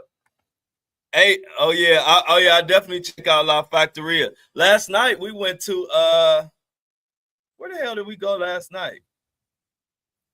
We went to like a college area, Puerto Rico University or something. But like the area, it was like a lot of good food places and stuff. Damn, let me get some damn light. Hey y'all ain't tell me I was looking like Wesley Snipes. Shit, I had to turn to the light.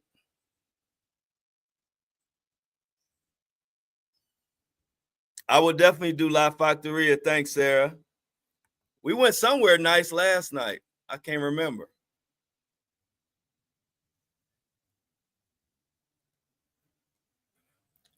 You know, I was thinking about y'all community to look into this too.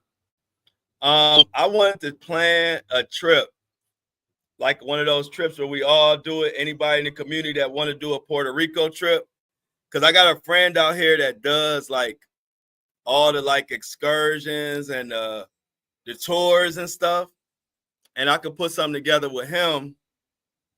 And I kind of wanted to put packages together and plan like a Puerto Rico trip, like down the line, and just give people plenty of time to pay for it and just plan it and do a Puerto Rico trip for the Flow Show No Filter crew.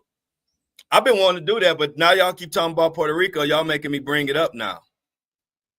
So let me know what y'all think about that. And it don't have to be no specific date or no time. It could be a long time from now, but I'm just saying, I think y'all know I've always done trips and stuff like that anyway and planned them. I get that from my granny.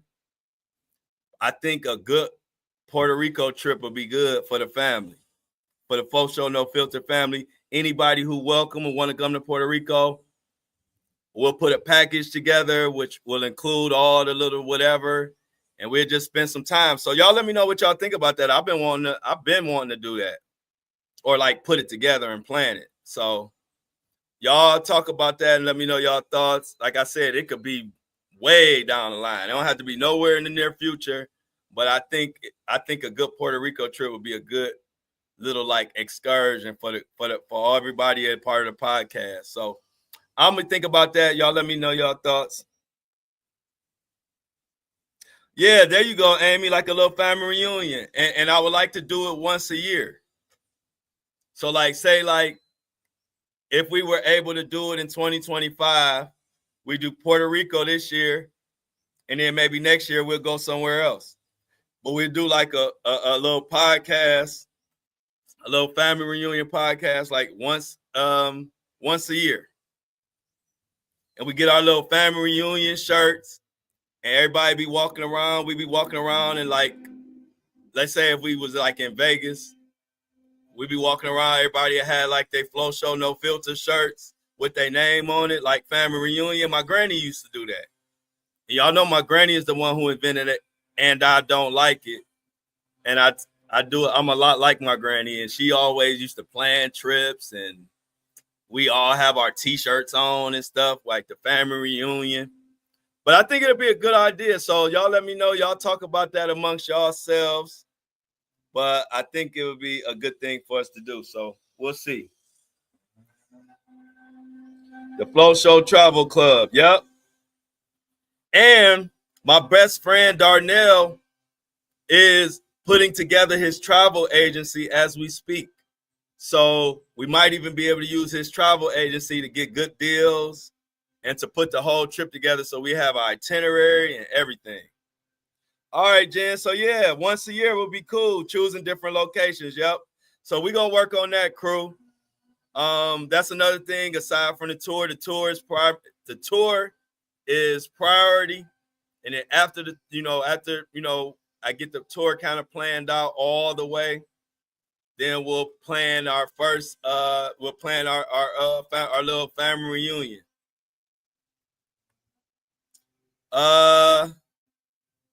We are still loading. Shit. It's okay though. Now we back to normal. Yeah, definitely. Definitely. Yo, yeah, here come. He love traveling. He gonna come through on this, and Darnell the type. He gonna come through every time. I'm just joking with him. I just didn't ever ask him again, because I figured I could fix it. If I can do it myself, I try to do stuff myself. I don't like to bother people because everybody got their own life.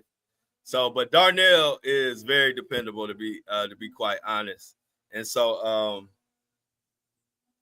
looking forward to that.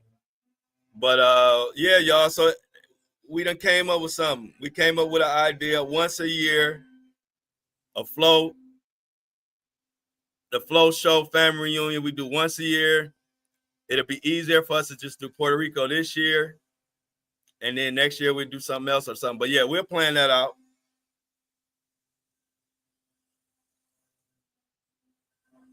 Thank you so much. Royal Coda Dean Love says, good morning, dude. Hope you have a phenomenal day in your part of the world. Peace and love. Just wanted to come stop in and drop some likes. I so appreciate that, Royal Coda. No, the love that we have on this show and this community is so real, and so I appreciate it so much. So thank you for those words, Royal Coda. That's what we about here. We want everybody to have a phenomenal day. I appreciate you wishing me a phenomenal day, and I will have a phenomenal day, just like you said. I appreciate that. I'll let you know, Michelle. I ain't have nothing. It'll be definite. I'll announce it, and when I put the tickets on sale, that's when it's definite. But I'm still getting all my ducks in a row as far as how I want to do it, who I want to be there, all of that. But like I said, I will announce it when it's definite. It will be tickets on sale. So be looking out for that. Let me see if Flow Show Filter is ready to be uploaded yet. We're taking a little long today. It's still processing, y'all, so we got a little bit longer to go. But I am going to be in Detroit for sure. Yeah, Diddy can't stop looking at me. That's how they be. That's how the guys be in my comments. I don't know why guys. Hey, look, I see why you women. I see why a lot of y'all women be getting tired of guys on social media, because I don't know what it is with a lot of these guys, but it's like they don't know how to communicate. So they're only communication they know how to do is troll. And so they always just annoying, man. They just be annoying. I'll be like, I ain't never as a guy paid so much attention and chased around a guy like they chased me around. I mean, I like I said, I like it because like Floyd Mayweather used to tell me, whether you booing or you cheering, you bought a ticket. And so that's my theory. Whether you trying to hate or whether you trying to show me love, if you in my comment section, you contribute into my movement. So I already won. So it don't bother me, but it makes me think like, what is wrong with people where they are so socially awkward that all they could do is troll instead of just bringing some of value to the mix. I never understand that.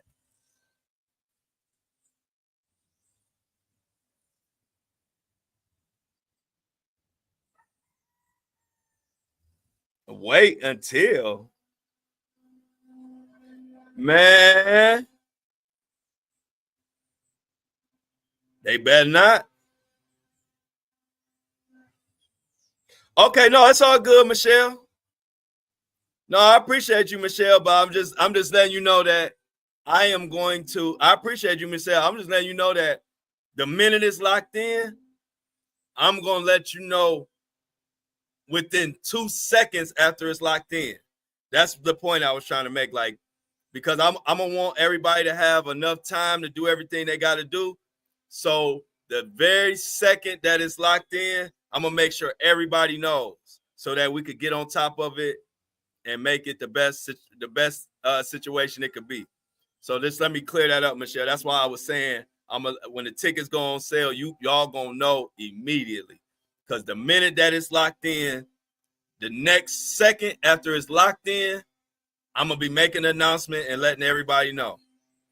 Like immediately. Like the minute it's all the way set, I'm gonna be like, we set, let's go. Ball game, let's get it.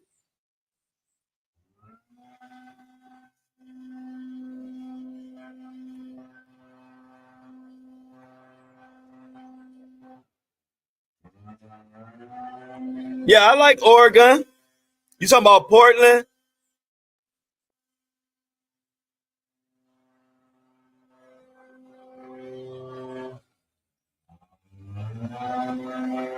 Yeah, but yeah, I like Portland. I don't know if you talking about Oregon, Portland, Oregon, but I have fans, and the guy has blessed me in a way where I have literally fans everywhere. And I don't discriminate on what city I'll go to or not. So I'll definitely go to Oregon, especially Portland. But yeah, y'all, the men it's bad. I say to myself all the time, by blowing up and having like a lot of followers and a lot of attention, I really feel for the shit that y'all women go through. Because if I go through this as a man with other men, I can't even imagine what y'all go through with these men. Like, I'll be like, who raised y'all? Y'all are embarrassing.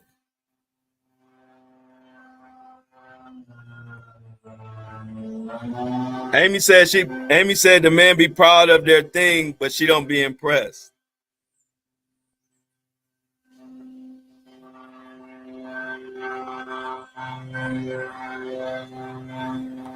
Yeah, bro, I'll come out there. Oh, Southern Oregon. Okay. Yeah, I'll look it up. Yeah, definitely worldwide, Michelle, and it's a blessing. If you are in our and I don't like it Army, and that's just Facebook. If you in our and I like it Army, you're gonna see people from Scotland, UK, Sydney, Australia, Oregon, the Carolinas, St. Louis, like everywhere.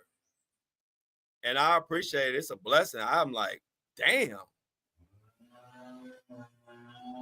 This tour might actually last like a year.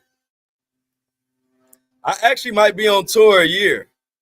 And you're right about that, Amy. You're absolutely right about that, Amy. Everybody didn't have a big mama. That's a good point. Okay,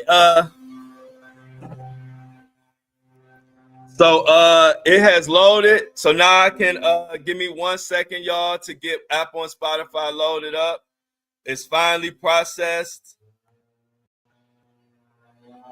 Let me all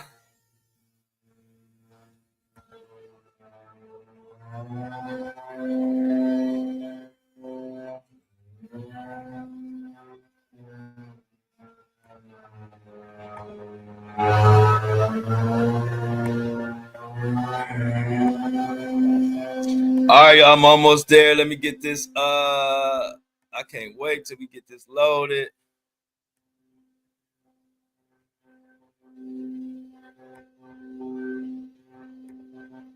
One 123.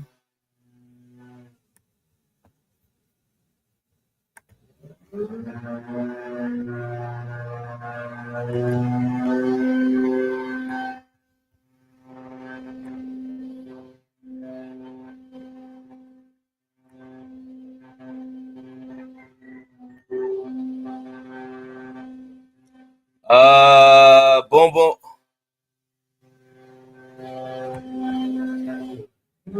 All right, y'all. Monique Ziegler. Hey, Monique, you missed your shout out. Everybody tell Monique that she got a good shout out. Monique, we all appreciate you for subscribing. That's Monique Ziegler. Gave you a nice shout out. Check out the episode. If you want to hear or see your shout out, Monique, all you have to do is go to towards the end of the show. Towards the end of the show, and we gave you a great shout out, Monique. We appreciate your subscription and welcome to the family.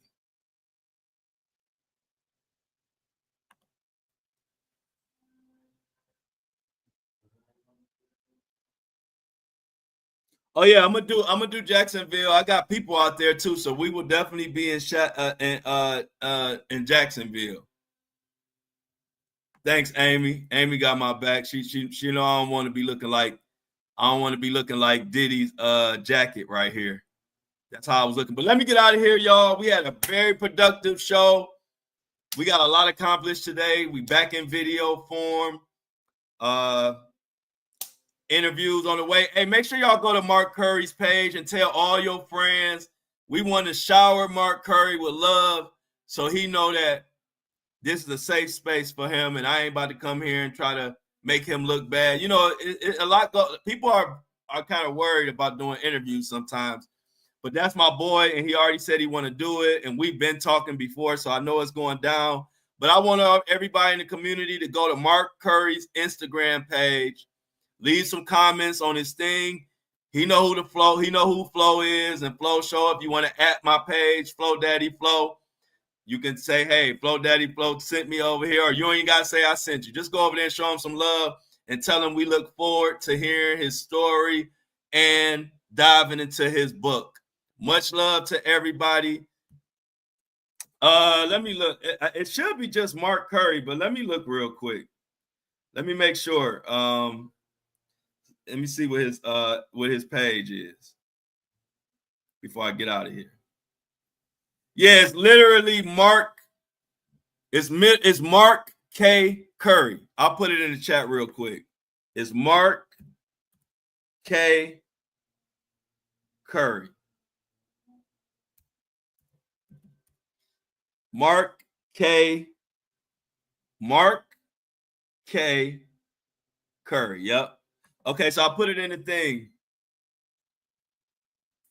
That's his @ That's his @ on Instagram, and that's his name is Mark Curry, but his Instagram page is Mark K. Curry. I just put it in the chat. I ain't playing around. So yeah, let them know, y'all. But other than that, much love to all my man. Special love to the Breakfast crew. This is growing amazingly. Like I said, Shauna, I appreciate y'all. Always got to give Shauna her credit. No matter what, it was only one person who been here from the very first video episode, and it was just me and Shauna, and it's just continuing to grow and grow and grow. So shout out to Shauna. We did that first episode. It was my first video podcast episode. I didn't know how it was going to go. I didn't know how I was going to go doing my podcast and trying to do the video, but it worked out. And it was just me and Shauna on that first episode. Here we are. So much love to everybody. Michelle, I thank you for everything. Michelle has been a great help with the planning out the Detroit tour date. So everybody, shout out to Michelle. She came up with the venue, and she is continuing to help and push and make it happen. So we all appreciate Michelle too. And Jennifer has been very good with handling the And I Don't Like It Army. So I just want to give her a shout out too. Shout out all the subscribers. Join me every day at 7:30 a.m. for the podcast, The Flow Show No Filter, live, or if you just want to listen to it on your own time, the audio podcast, which started it all and which is breaking records, is available on Apple and Spotify. Much love to everybody in there. Let's get them our mouths. Michelle already on it. Let's get them our mouths, y'all. We got our own language. We got our own everything. And I don't like it. Where the I'm outs? I'm out. I need some more I'm outs. I can't leave till I got about 3 more I'm outs. I'm not going nowhere.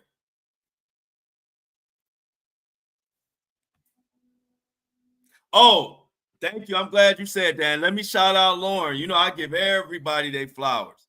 Lauren always leaves comments after the live closes. Lauren, I appreciate you for that because it really helps the algorithm. Lauren is the main one. I hope some more of y'all learn how to comment when the live closes because it really helps the algorithm. Even Lauren left multiple comments, and it really helps push it out to more people.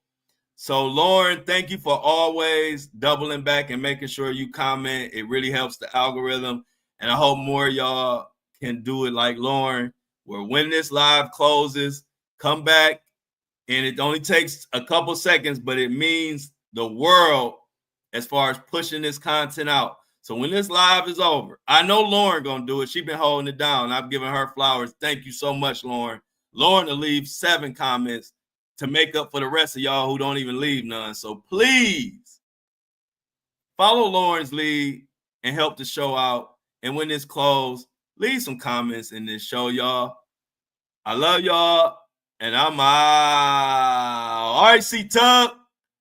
C-Tub.